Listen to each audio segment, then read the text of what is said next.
嗨，大家好，我是爱做美食的于姐。自从做老面和自制酵母以后，有好多的粉丝留言给我说，老面馒头是好吃，就是做法太复杂了。用酵母能不能做出老面的味道呢？好，今天我们用酵母做一期既简单又好吃的馒头，下面请跟我一起来操作吧。下面开始和面，为了能把它做成老面的味道，里面加一点点的泡打粉。第一个增香，第二个防止塌陷的作用，然后再加白糖20克。白糖能起到花椒的作用，也能起到香甜的口感。酵母倒在一边，酵母不能和白糖直接碰撞，然后用清水边倒边搅拌，先把酵母给它化开。和馒头面一年四季，只有冬季用温水，建议20度以上的都是用凉水和面，边倒边搅拌。这个水的量是250至270克左右。因为面粉的吸水量不同，液体可以随时增减。边倒边搅拌，搅拌至大面絮状时，下手开始揉面，随便给它揉一揉，洗面10分钟，再来把它揉一遍。面经过10分钟的醒花，随便给它揉一揉，很快就会揉光。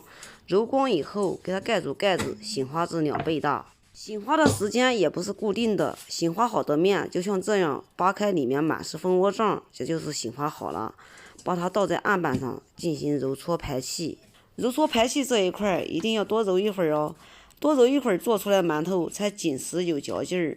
喜欢吃蓬松暄软的，随便给它揉一揉，醒花一会儿就要蒸，不然的话会出现塌陷的问题。揉搓光滑细粒后，给它搓成长条，给它切成大小均匀的8等份，然后再把每一等份给它揉圆，揉成馒头状。要想让馒头做出来又紧实又好吃，可以多加一点点面粉揉搓，那样做出来馒头非常的紧实，可以用手撕下来一片一片的那样吃，比较劲道。全部做好以后，然后从第一个开始拿，再给它揉一遍。全部都做好以后，盖上保鲜膜，醒花半小时左右。借此机会给大家讲一下，我们蒸馒头有时候凉水下锅蒸，有时候开水下锅蒸，这是为什么呢？凉水下锅蒸，证明这个馒头还没有醒花到位。用凉水下锅蒸，给它一个再次醒花的机会。醒花好的馒头必须要用开水下锅蒸，不然的话会出现塌陷的现象。醒花好的馒头，用手轻轻一按有回弹，拿在手里轻飘飘的，那就是醒花好了。没有醒花好的馒头有一点点重，像我这个馒头就是没有醒花好。今天用凉水下锅蒸，上气蒸25分钟。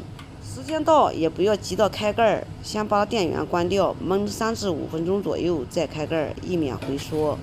今天我有急事，大约焖了1分钟左右我就开盖了，有一点点的回缩，但是不影响卖相和口感。在这里给大家提个醒，馒头在出锅的1分钟之内要快速揭掉笼布，不然的话会出现漏底、脱皮、粘笼布等现象。